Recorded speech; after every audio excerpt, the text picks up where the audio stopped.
C'est grâce à vos dons volontaires et réguliers que nous pouvons faire ce travail. Merci à tous.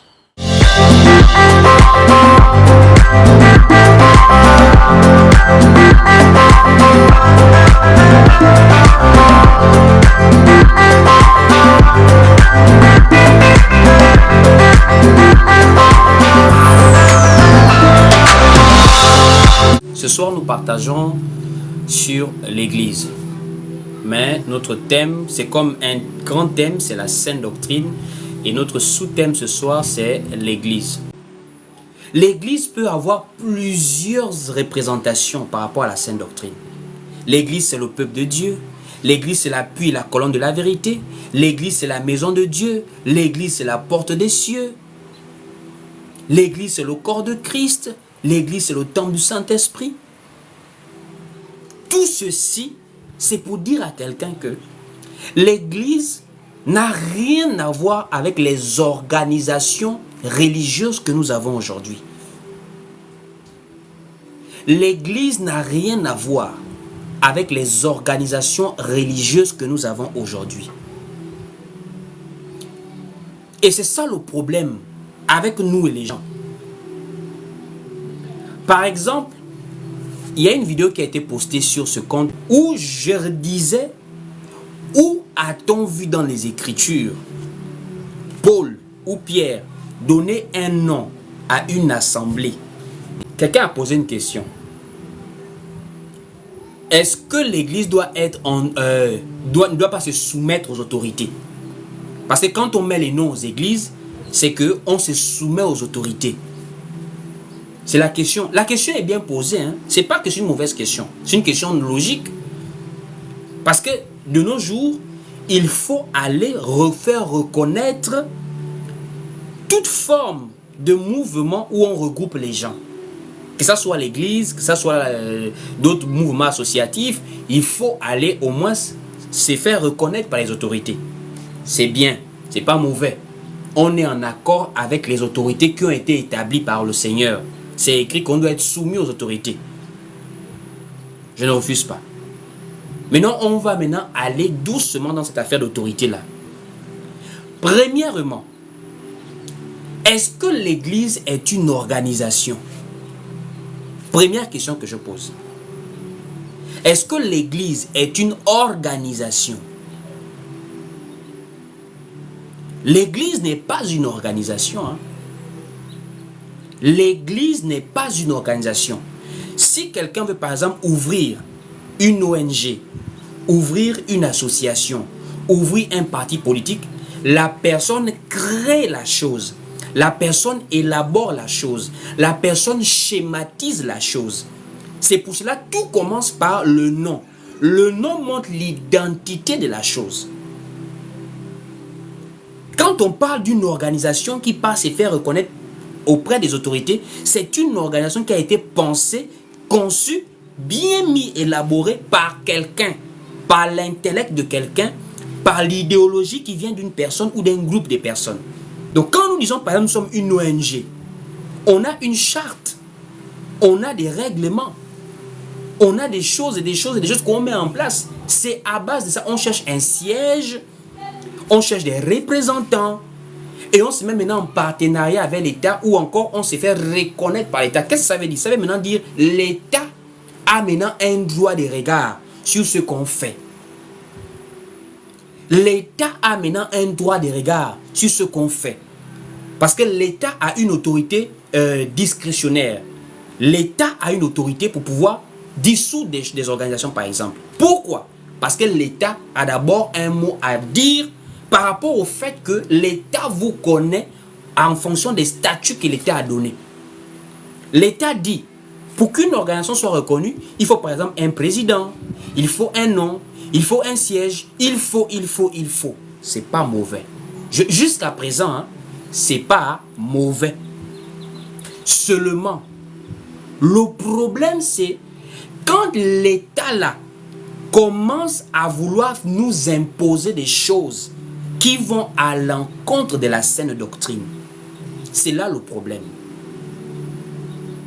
C'est facile de venir soulever la bouche pour dire non, on doit être soumis aux autorités. Les autorités auxquelles les gens veulent être soumis là, aux États-Unis, ils imposent déjà aux églises protestantes de marier des homosexuels. Aux États-Unis. On peut déjà commencer à porter plainte à des pasteurs protestants qui ne veulent pas marier des personnes homosexuelles. Pour les personnes qui disent par exemple que quand nous condamnons les églises dénominationnelles, est-ce que ce n'est pas une manière d'être opposé aux autorités? Déjà dans la Bible, les églises ne sont pas dénominationnelles, premièrement. Deuxièmement, quand on parle de la relation entre l'État et la religion, ou encore et les associations religieuses, l'Église n'en fait pas partie. L'Église n'est pas une association religieuse. Voici pourquoi aujourd'hui, c'est un combat que nous menons. Pourquoi? C'est le combat de ramener en fait la parole, la sainte doctrine dans l'Église. Quand nous parlons de mettre des noms aux églises pour que l'État puisse nous reconnaître, c'est un partenariat entre l'État et les associations religieuses. Voici pourquoi même en Afrique centrale, il y a maintenant la OADA qui a maintenant dit il faut bientôt que les églises payent les impôts, puisque les églises aujourd'hui vivent vraiment, c'est-à-dire s'engraissent de beaucoup d'argent à cause des statuts qu'ils ont. Mais quand on dit partenariat avec l'État là, c'est-à-dire l'État a un droit de regard sur ce que vous faites. L'État peut décider de certaines choses. Au jour d'aujourd'hui, il y a des cas où on ne sait plus comment les décider. Qui est faux, qui est vrai? C'est maintenant l'État qui décide qui est faux. Quelqu'un est faux pourquoi? Parce qu'il a escroqué, parce qu'il a violé. C'est vrai. Un serviteur de Dieu ne doit pas faire ce genre de choses. Mais il y a des gens qui ne violent pas, mais qui sont des faux. Comment l'État reconnaît ça maintenant? Quel est l'appui sur lequel l'État va se tenir pour pouvoir dire tel est vrai, tel est faux?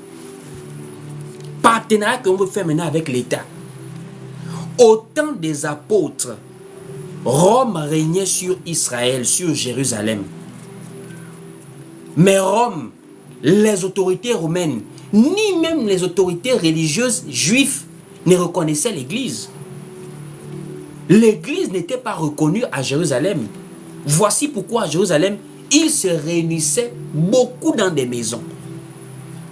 Parce que l'absolu de l'Église, c'est la parole, ce n'est pas l'État.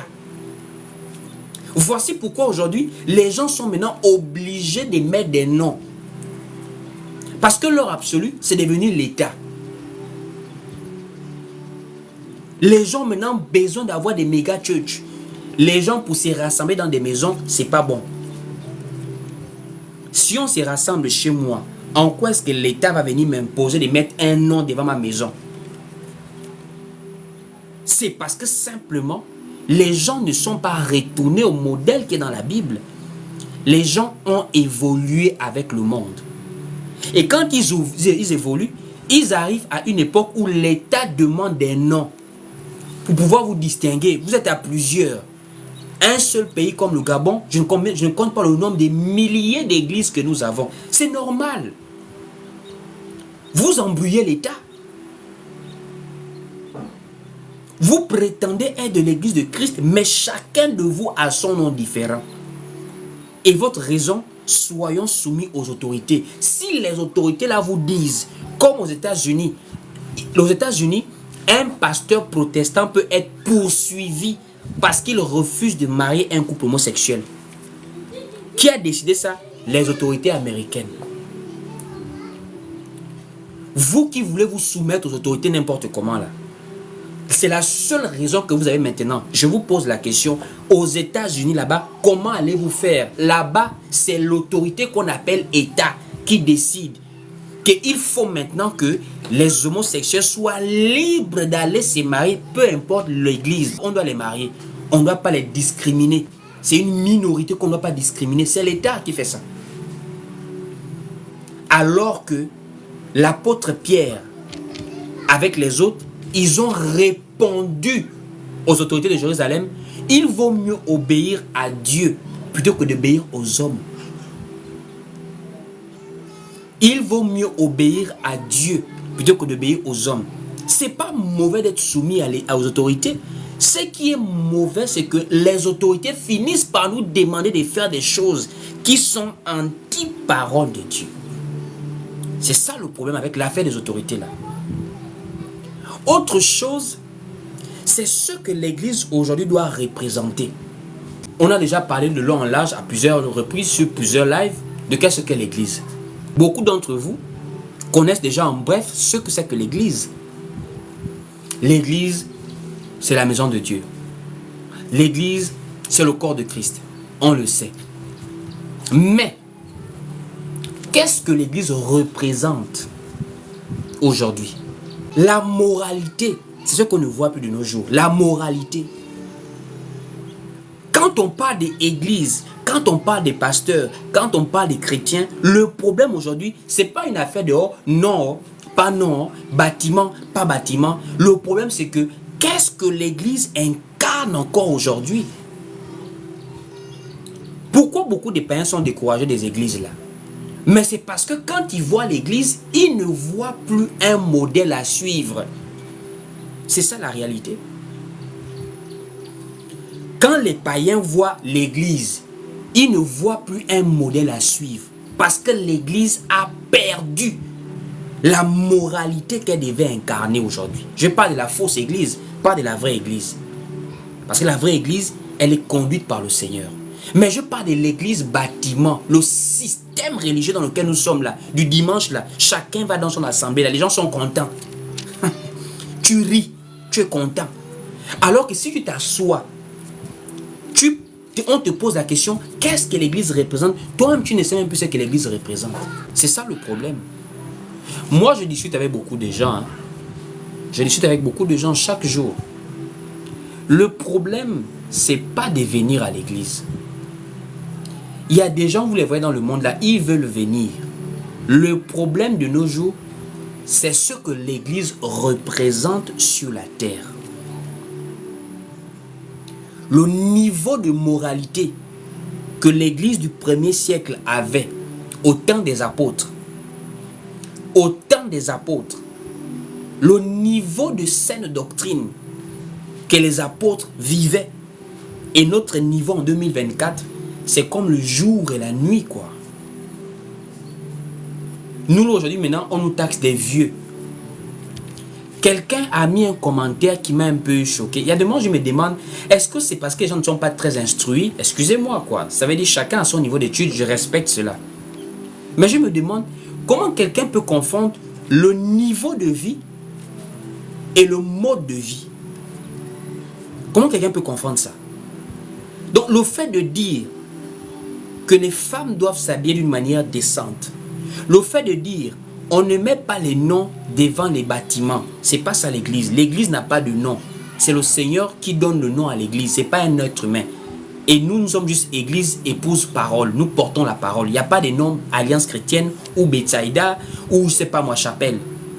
Quelqu'un va mettre en commentaire, toi tu portes des vestes. Est-ce que Paul t'a dit de porter des vestes? Je me pose la question, est-ce que lui là, quand il écrit commentaire, il réfléchit d'abord? Est-ce que le moyen de transport est un péché? Au temps de Paul, on se déplaçait avec des chevaux, ou encore des ânes, ou encore des chameaux. Mais si aujourd'hui on se déplace en avion, en voiture, en quoi est-ce que l'avion va t'amener à t'habiller sexy maintenant?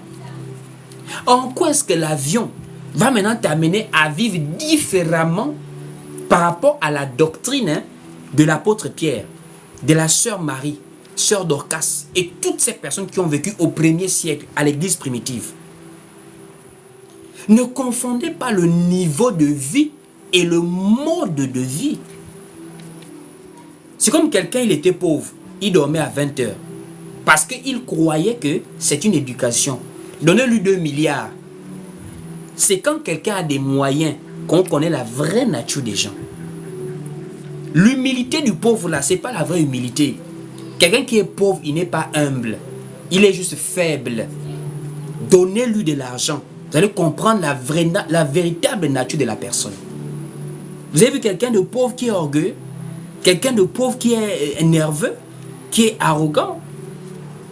Mais le vrai humble, celui qui est vraiment doux de cœur, c'est quelqu'un qui est doux dans l'argent.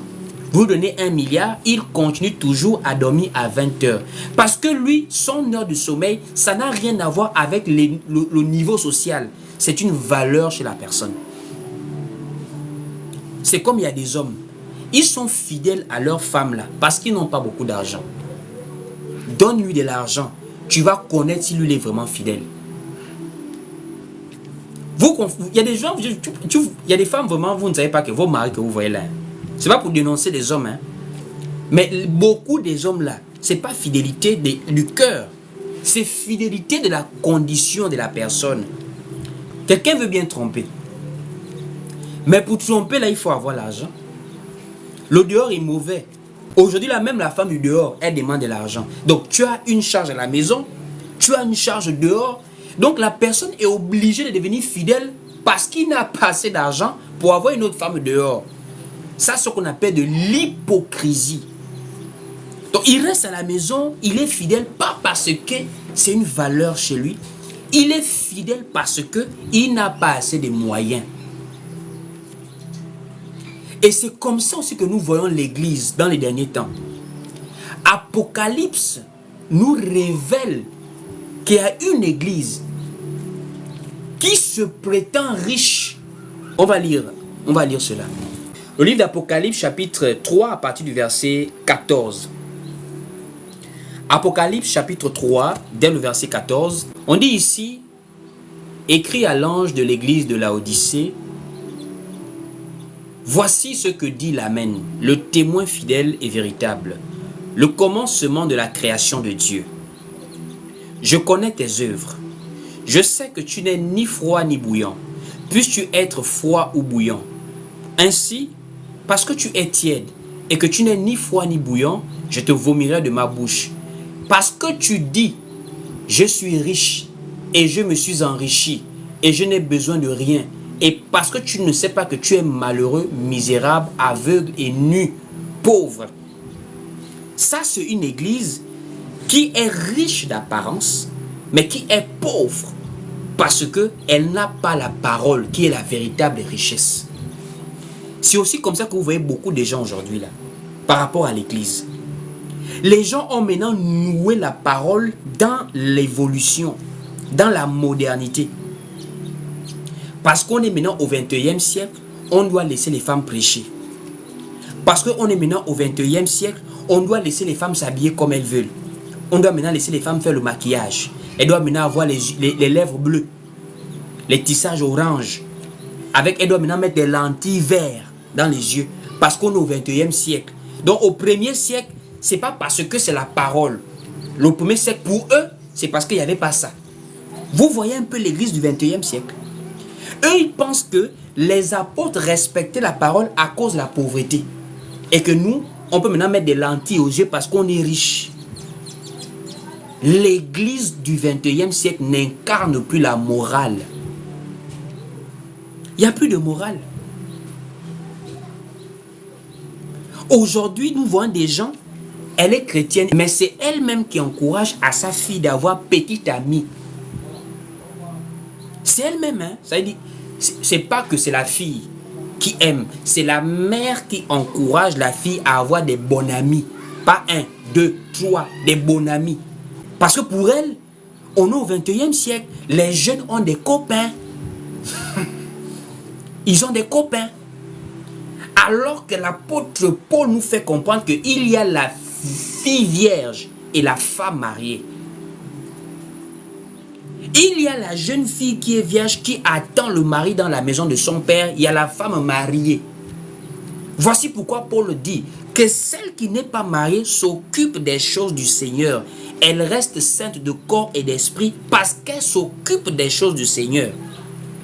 Et la femme qui est mariée, elle s'occupe des choses du monde. Comment plaire à son mari? Mais nous avons des gens, aujourd'hui, les gens ont des responsabilités dans des églises, mais ils entretiennent des couples qui ne sont pas mariés dans ces églises-là. C'est même pas qu'il y a un effort de changer la situation. Les millions que les gens donnent, c'est pour construire des bâtiments, alors que les jeunes gens dans cette église croupissent pendant des années dans l'impudicité. C'est l'église du 21e siècle. On n'incarne plus les valeurs. Or, quand le païen lui voit l'église, en réalité, il y a encore 50 ans, quand les païens voyaient l'église, ils voyaient que c'est l'endroit où on ne joue pas. Je me rappelle, quand j'étais encore petit, plus jeune, on avait un regard sur l'église là. Quand tu vas à l'église, là-bas, tu ne joues pas. Tu ne joues pas. Même les filles, les belles filles de l'église, on ne les regardait pas. À l'époque, quand tu vas, c'est-à-dire que même si il y a Beyoncé là-bas, Rihanna est là-bas, Kardashian est là-bas, tu ne peux même pas avoir la pensée de regarder Kardashian parce que tu sais que l'endroit où tu es là, on ne joue pas. C'est-à-dire, dans le monde, les païens avaient une admiration, un regard tellement respectueux pour l'église. Pourquoi? C'est parce que quand le Seigneur a laissé l'église sur la terre, il a laissé l'église en tant que lumière. Il a laissé l'église en tant que lumière. Qu'est-ce qui est écrit dans le livre de Matthieu 5, verset 14? Tapez le verset en commentaire, on va lire ensemble. Il est écrit ici, vous êtes la lumière du monde. Vous êtes la lumière du monde. Philippiens 2, du verset 14 au verset 15. On va écouter ce que c'est que la lumière, ce que c'est que l'église au milieu des nations.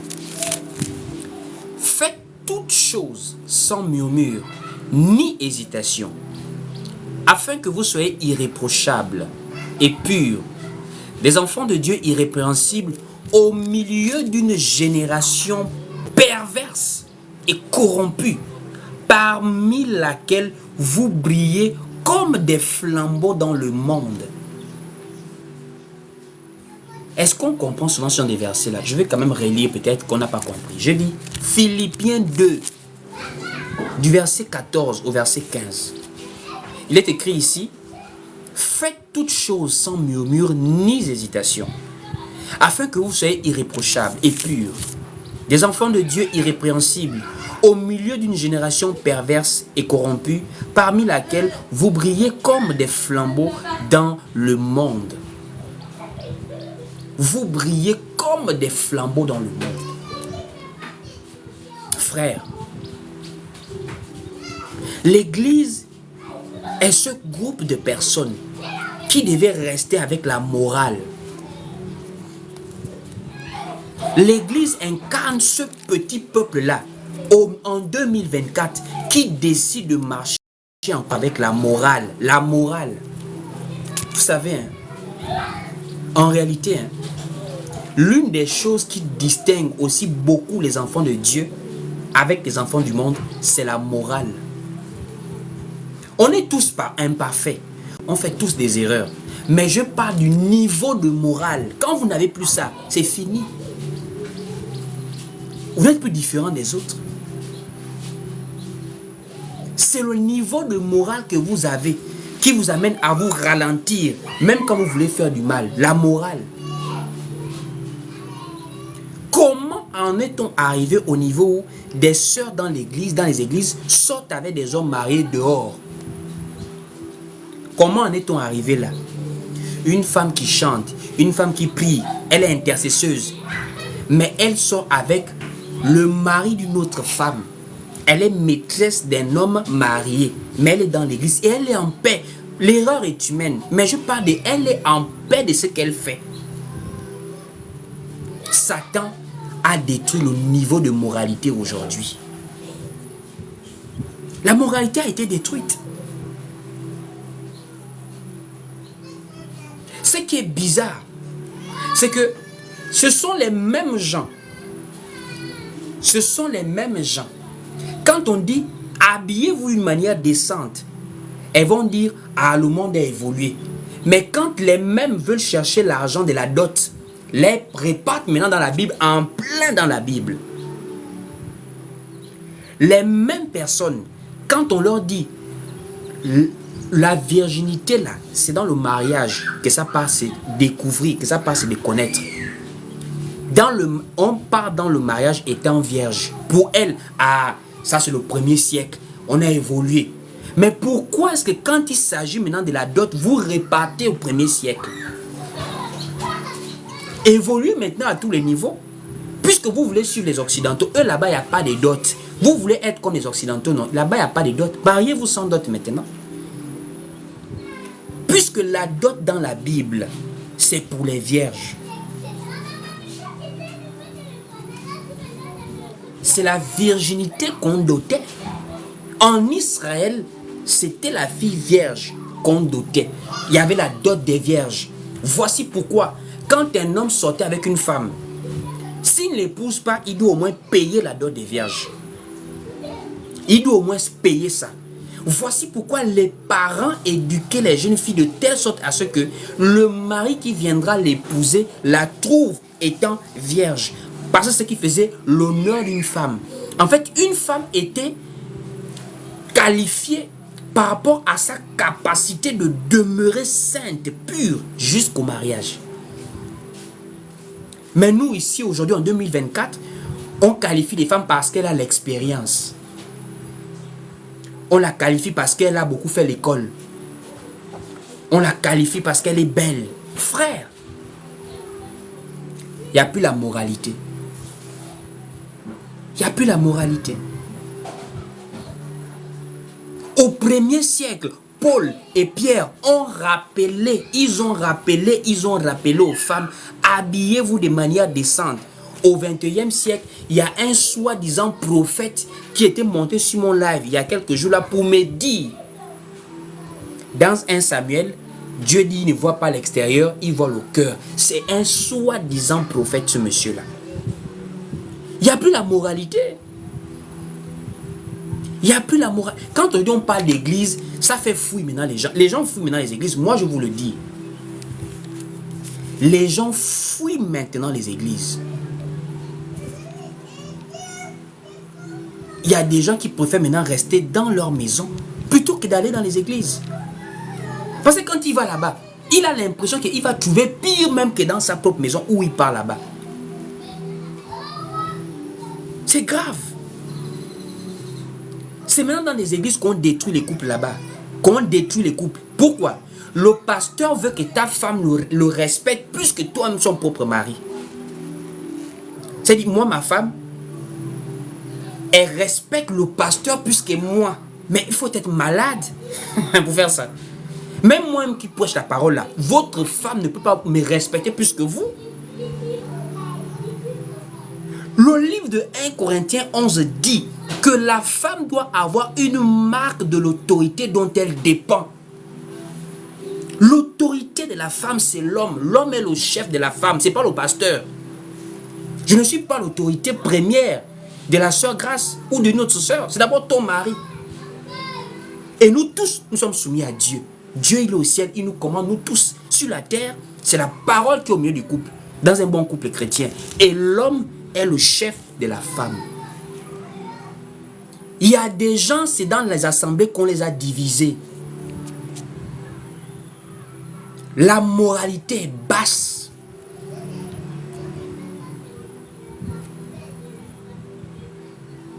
La moralité est basse. On laisse maintenant des gens s'habiller comme ils le veulent. Parce que quoi? La vie a évolué. Le livre de Romains chapitre 12, c'est un livre qui va disparaître de plus en plus. Le petit verset là, ne vous conformez pas au siècle présent. C'est le verset maintenant que les gens détestent maintenant. Ne vous conformez pas au siècle présent. Beaucoup de gens commencent déjà à détester ces versets bibliques. Le siècle présent, c'est quoi? Mais ce sont les mini-jupes. Ce sont les mini-jupes.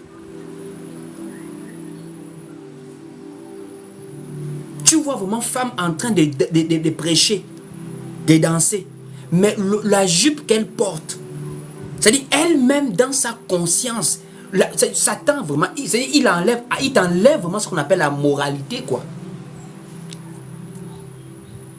Oh non, est-ce que tu as oublié de regarder? C'est ton cœur, si tu as les mauvaises pensées. Ah bon? L'œil n'a pas de frein. Tu penses que l'œil a des freins? Tu es une femme, tu te mets en sexy devant un homme. Donc lui, c'est-à-dire quoi? Il est aveugle, peut-être. Et les gens comme ça, là, on la met devant les gens. C'est elle qui fait comment? C'est elle qui fait comment? Présider l'occulte. L'église n'incarne plus la moralité sur la terre. L'église n'est plus cette lumière. Vous voyez des femmes impulsives. C'est-à-dire, elle est impulsive. Si elle se fâche. Si elle se fâche. Femme impulsive. C'est comme si à la limite, on a maintenant mis des testostérone aux femmes, quoi. L'hormone de l'agressivité. Elles ont maintenant ça, les femmes. Testostérone. Si tu vois dans une maison où c'est la femme qui blâme, c'est la femme qui gronde son mari. Quand elle se fâche, on ne discute plus. Non pas même plus des hommes. Des hommes irresponsables. Quelqu'un, il est grand chrétien, il est ancien dans une église, mais il a beaucoup d'enfants qu'il a abandonnés partout dans le pays ou dans la ville. Tu es un ancien diacre, mais tu as des enfants que tu as abandonnés avec des femmes. Et tu es heureux d'être diacre, ancien. Est-ce que tu connais ce qu'ancien veut dire? Là, on va critiquer encore. Le livre de 1 Timothée te dit, en tant qu'ancien, tu dois élever, éduquer tes enfants, les garder dans une honnêteté. Comment toi, tu n'arrives pas à diriger bien ta propre maison, ta famille, tes enfants? C'est l'église de Dieu que toi, tu vas aller prendre des responsabilités à surveiller. Mais c'est l'église du 21e siècle. Il n'y a plus de moralité. C'est devenu comme un marché. Les gens font ce qu'ils veulent. Allons-y lire. 1 Timothée chapitre 3. Je suis même sur le verset. Hein. C'est même une coïncidence. 1 Timothée 3 à partir du verset 2. 1 Timothée 3 à partir du verset 2. Il est écrit ici. 1 Timothée 3 verset 2. Il faut donc que l'évêque soit irréprochable, mari d'une seule femme, sobre, modéré, réglé dans sa conduite, hospitalier, propre à l'enseignement. Il faut qu'il ne soit ni adonné au vin, ni violent, mais indulgent, pacifique, désintéressé. Écoutez le verset 4, c'est ce qui nous intéresse. Verset 4, on dit ici, il faut qu'il dirige bien sa propre maison. Un évêque, il faut qu'il dirige bien sa propre maison et qu'il tienne ses enfants dans la soumission et dans une parfaite honnêteté. On dit ses enfants. Bon, maintenant, il y a des évêques, des anciens que vous voyez dans les assemblées. Il est marié avec une femme. Ils ont 2 enfants. Mais lui-même, il a au moins 10. Il a 2 là-bas, 1 là-bas. Il s'en fout, hein. Ça veut dire les enfants grandissent comme ça. Et un bon matin, 20 ans plus tard, c'est le même monsieur qui va venir imposer la dot. Pour dire, ma fille, c'est 5 millions. C'est pas ta fille, tu es un sorcier, mon frère. C'est de la sorcellerie que tu fais. Parce que pour toi, tu estimes que, comme le pasteur de ton assemblée t'a fait de toi un ancien, c'est que Dieu est d'accord avec ta manière de vivre. Il n'y a plus la moralité. Pourquoi il n'y a plus la moralité? Ce n'est pas les pasteurs eux-mêmes. C'est le peuple qui a mis la doctrine dehors. Les gens ne veulent plus la vérité. Les gens ne veulent plus écouter la vérité. L'église doit incarner la moralité, frère. L'église doit incarner les valeurs. L'église doit condamner les œuvres des ténèbres. Condamner ce qui est mal. Éphésiens dit, ne prenez point part aux œuvres infructueuses des ténèbres, mais condamnez-les. On ne condamne plus le mal de nos jours. Condamner le mal, les gens vont te dire, ne jugez point. Ne jugez point. Mais regardez comment les assemblées sont dirigées. Vous-même, regardez. Les gens sont plus concentrés sur les investissements matériels plutôt que sur la transformation de la vie des gens. Les gens sont plus intéressés sur l'investissement des biens matériels plus que sur la transformation de la vie des gens. Ça veut dire, il y a des gens qui sont millionnaires, milliardaires, d'autres meurent de faim dans la même assemblée. Les uns des autres, vous êtes des paresseux.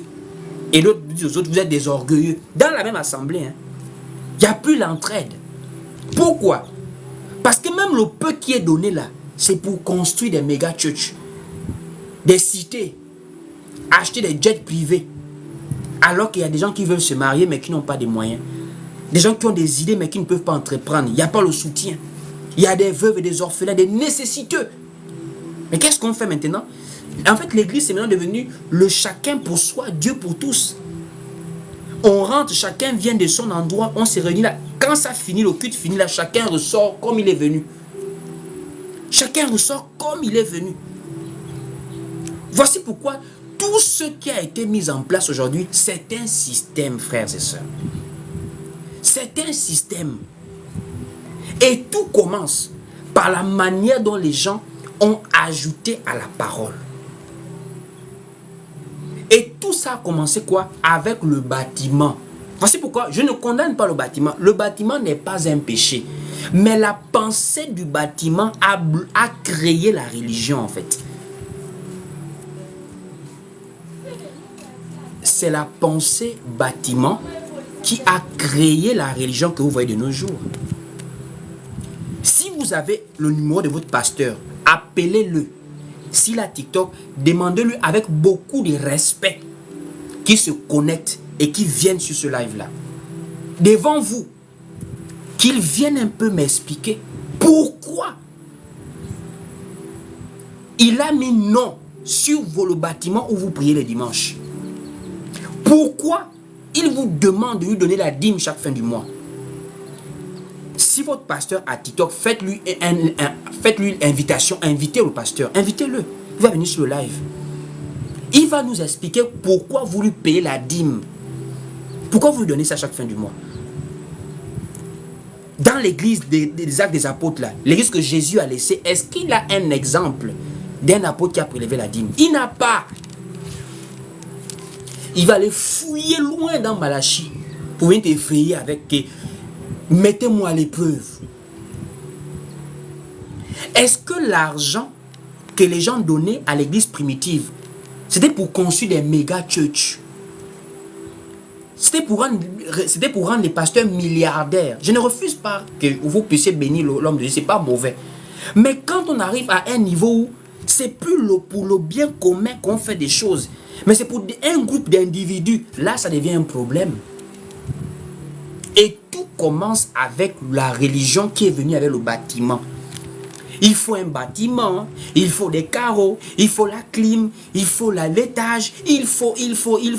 La vie des gens n'est pas transformée, mais ce sont des bâtiments que les gens construisent pendant des années. 30 ans de vie, quelqu'un n'est pas transformé, mais il est membre d'une église. Hein. Il n'y a plus la morale.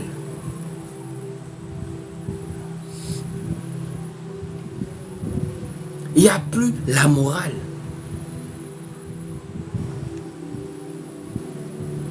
Or, nous, en tant qu'enfants de Dieu, on doit incarner la morale sur la terre.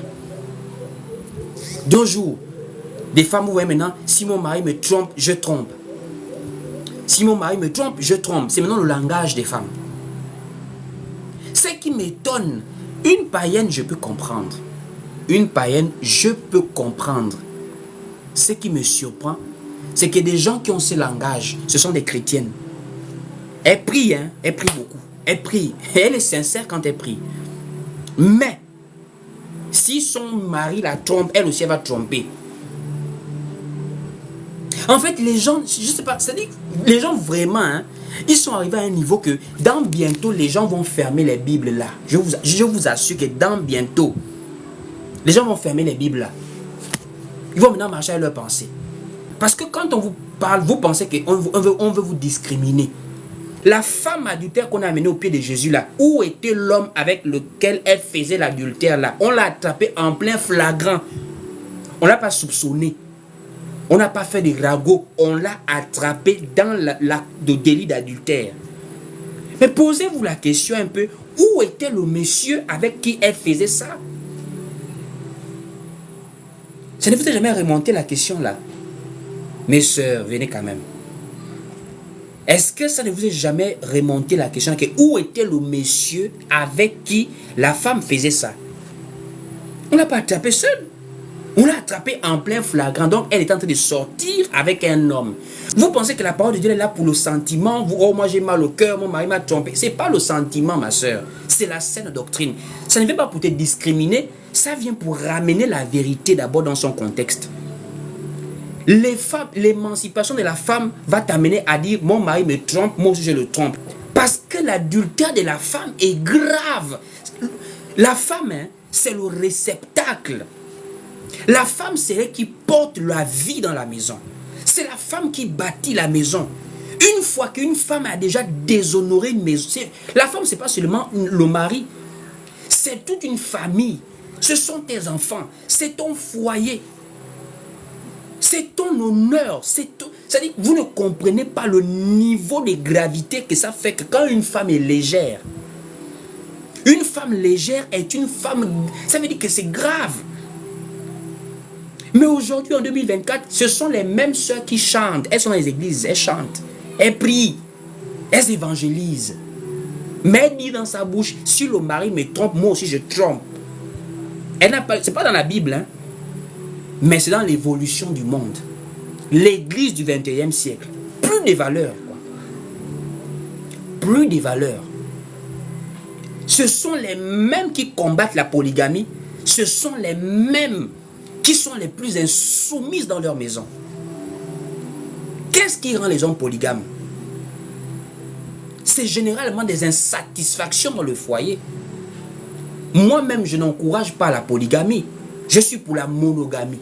Parce que c'est le mariage parfait du commencement entre Adam et Ève, entre Christ et l'Église. Mais je dis simplement aux femmes que quand un homme se comporte mal, trouve la cause. Ne cherche pas la conséquence, cherche la cause. Tu es la même qui est indisponible parce que tu travailles trop. Mais tu es la même qui veut qu'il soit fidèle à toi. Tu es une businesswoman, tu voyages. Mais l'homme, lui, il reste seul avec des besoins alors que tu es sa femme. Mais tu t'en fous de lui parce qu'il ne te commande pas, ce n'est pas ton chef. Et c'est toi la même qui combat la polygamie. Voici l'église du 21e siècle. C'est-à-dire on enlève aux hommes leur masculinité, quoi. Est-ce que tu connais ce qu'on appelle aide semblable, ma soeur? Aide semblable. Ça veut dire quand tu es avec un homme, c'est comme quelqu'un qui a un poids. Quelqu'un a le poids comme ça là. Toi, aide semblable, ça veut dire quoi? Tu viens le soulager de son poids. Vous vous soulevez ensemble. C'est ça qu'on appelle aide semblable.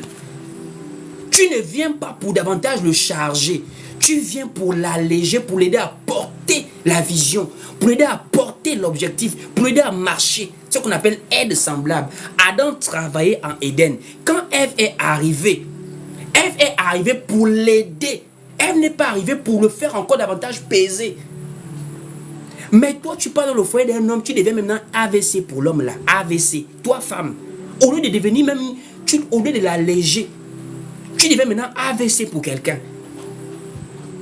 Et c'est toi la première. Oh non, la polygamie, c'est pas bien. C'est pas toi. Ce sont les pasteurs que vous choisissez vous-même de nos jours, qui vous entretiennent dans des bêtises comme ça. Oh, femme forte. La femme de la Bible n'est pas forte, elle est faible. La femme de la Bible n'est pas forte, elle est faible. On va lire 1 Pierre chapitre 3. 1 Pierre 3, voilà. On va lire au verset 7. 1 Pierre 3 au verset 7.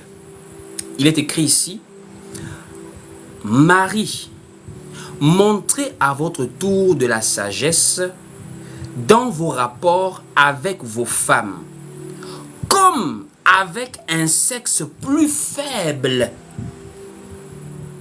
comme avec un sexe plus faible. C'est Pierre, c'est pas moi. Pierre dit que Marie, dans vos rapports avec vos femmes, dans vos relations avec vos femmes, sachez qu'elles sont faibles.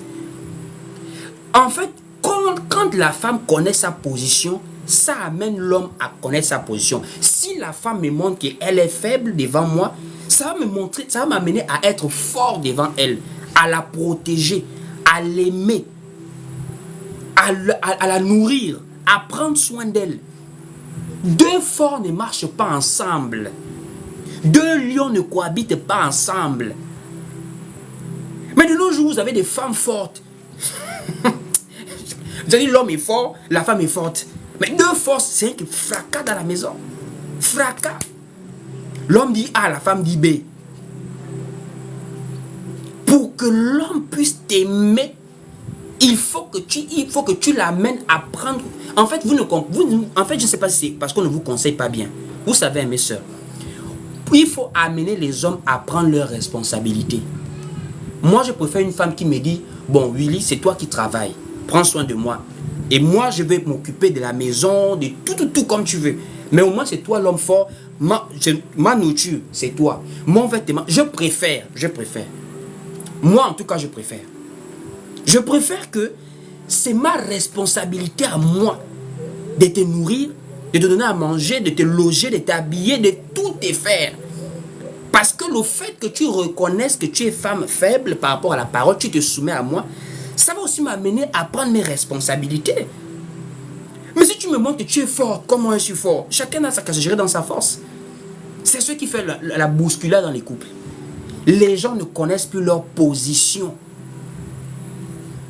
Les gens ne connaissent plus leur position. C'est comme des hommes aussi typiquement irresponsables. Mon frère, tu es avec une femme, tu ne sais pas comment elle mange. Frère, je m'adresse à toi. Je m'adresse à toi, mon frère. On ne prend pas la faim d'autrui si on n'est pas encore prêt à la prendre avec les charges. La femme, l'amour d'un homme pour une femme est caractérisé par la capacité de l'homme à se sacrifier pour elle. Est-ce que toi, tu sais comment on fait pour se sacrifier quand on aime? L'amour de l'homme vis-à-vis de la femme là, c'est par des actes, c'est pas par la parole. Oh, je t'aime, tu es la plus belle au monde, c'est pas la parole. Ce sont les actes qui prouvent l'amour d'un homme vis-à-vis de la femme. Ce sont des actes. Toi, tu cherches femme, mais tu ne sais pas comment faire pour nourrir quelqu'un. Mais c'est femme que toi tu veux. Est-ce que ça va dans ta tête quand même? Tu cherches femme, hein, mais tu ne sais pas comment faire pour nourrir une bouche. Tu n'es pas encore un homme, tu es encore un garçon. Il faut d'abord devenir un homme pour savoir comment faire pour nourrir quelqu'un. Là, tu pourras aller prendre l'enfant d'autrui. Il faut d'abord avoir le cœur d'un père pour supporter les caprices de quelqu'un avant d'aller prendre l'enfant d'autrui. Toi, tu transformes ta maison en ring de boxe. On t'a dit qu'on se bat avec la femme. Ça, c'est le 21e siècle. Des hommes comme... Vous le voyez à l'église, ils dansent. Hein? Mais un homme qui est violent avec la femme. Un homme qui est violent. Il ne se bat jamais dehors avec les hommes comme lui-même. Sa force, c'est avec la femme dans la maison. Frère, non. Nous devons être des modèles. On ne peut pas retrouver chez un enfant de Dieu la même nature de chez quelqu'un qui ne croit pas au Seigneur. C'est pas possible. L'église représente la lumière du monde. Regardez les enfants aujourd'hui là. Honore ton père et ta mère. C'est un commandement qui est en train de s'effacer de nos jours dans les masses. Honore ton père et ta mère. Il y a 2 jours par là, je crois bien, 2 ou 3 jours, hein, je montais quelque part et j'ai vu une jeune fille que je connais. Je l'ai vue, ça veut dire je passais par devant chez elle et je l'ai vue assise devant chez elle. Elle avait son enfant, elle est en train d'allaiter l'enfant. C'est-à-dire elle donne le sein à son enfant et son père est en train de passer par là. Ça veut dire c'était à leur terrasse. Elle était sur un côté Elle donnait le sein à l'enfant. Il faisait soir à 19h. Elle donnait le sein à l'enfant et son père passait par là. Son père. J'ai eu mal au cœur quand j'ai vu ça. J'ai dit, ah, c'est pas vrai. Comment en est-on arrivé là en fait? Comment en est-on arrivé là? Je me suis posé la question, dans la tête du papa là, qu'est-ce qu'il peut penser comme ça? Est-ce que c'est un échec de sa part? Que la femme doit faire des enfants dans son foyer, dans son mariage. Mais toi en tant que père, tu es en train de voir comment ta fille allait ton petit enfant chez toi. Donc jeune fille mère, parfois le copain a disparu. C'est grave. Le niveau de moralité aujourd'hui, c'est grave. C'est un déshonneur pour un père de voir comment sa fille est dans sa maison, mais ce sont les enfants qu'elle fait dans sa propre maison. Non. Les enfants se font dans un mariage, dans un foyer. Les enfants se font dans un foyer, pas dans la maison de ses parents. C'est-à-dire, quand je regardais le monsieur, je me suis dit dans sa tête, c'est sûrement que le monsieur souffre, quoi. Voici pourquoi vous voyez, il y a des gens qui meurent un bon matin. On ne sait pas comment il est mort. On l'a trouvé allongé sur le lit comme ça, mort. La tête chauffe. Quel échec! Quel échec! De nos jours, faire des enfants dans le mariage, c'est devenu rarissime. Ou encore dans le foyer. Tu vis chez quelqu'un qui a vu tes parents. C'est devenu rarissime. Vous pensez que quand on dit honore ton père et ta mère, ça veut dire quoi? Ça veut dire que non, tu n'as jamais dit imbécile à papa. Hein? C'est pas imbécile. Tu peux insulter tes parents sans le savoir. C'est pas qu'imbécile avec la bouche, même par les choses que tu fais devant tes propres parents, ça montre un manque de respect. Ma soeur, il y a des choses que tu fais devant tes parents, c'est un déshonneur. Quand toi tu éduques ta fille que tu as fait là, toi qui es jeune, tu as ta fille, est-ce que toi tu peux trouver vraiment honorable que ta fille là vienne faire les enfants dans ta propre maison que toi tu as construit? Donc celui qui lui fait les enfants, c'est juste vraiment, ça c'est un privilège que vous donnez aux gens comme ça. Ils viennent enceinter vos enfants, ils disparaissent quoi. Parce que vous-même, vous avez toléré ça. Avec quoi? Petit ami, copain. Copain. C'est son ami. C'est-à-dire la maman connaît l'ami de sa fille. La maman connaît l'ami, pas le fiancé, pas le mari, pas un homme qui est venu voir les parents, il l'ami. Ça veut dire aujourd'hui en réalité, vous voyez les gens nous combattent comme ça là. Pourquoi? Ramener la vérité, c'est compliqué. Les gens n'aiment plus cette vérité-là. Et qui nous combattent? Parfois, ce sont les soi-disant hommes de Dieu. Ceux-mêmes qui viennent nous combattre. On ne prêche plus les bonnes choses. On ne prêche plus la vérité aux gens. On ne prêche plus la vérité aux gens. Vous savez, les assemblées sont devenues comme des business. C'est maintenant l'entrepreneuriat. Quelqu'un n'a rien fait de sa vie. Il ne sait pas comment s'en sortir. Un bon matin, il commence à devenir pasteur. Pasteur, ce n'est plus une affaire de sacerdoce que Dieu t'envoie pour le salut des âmes. C'est maintenant un business.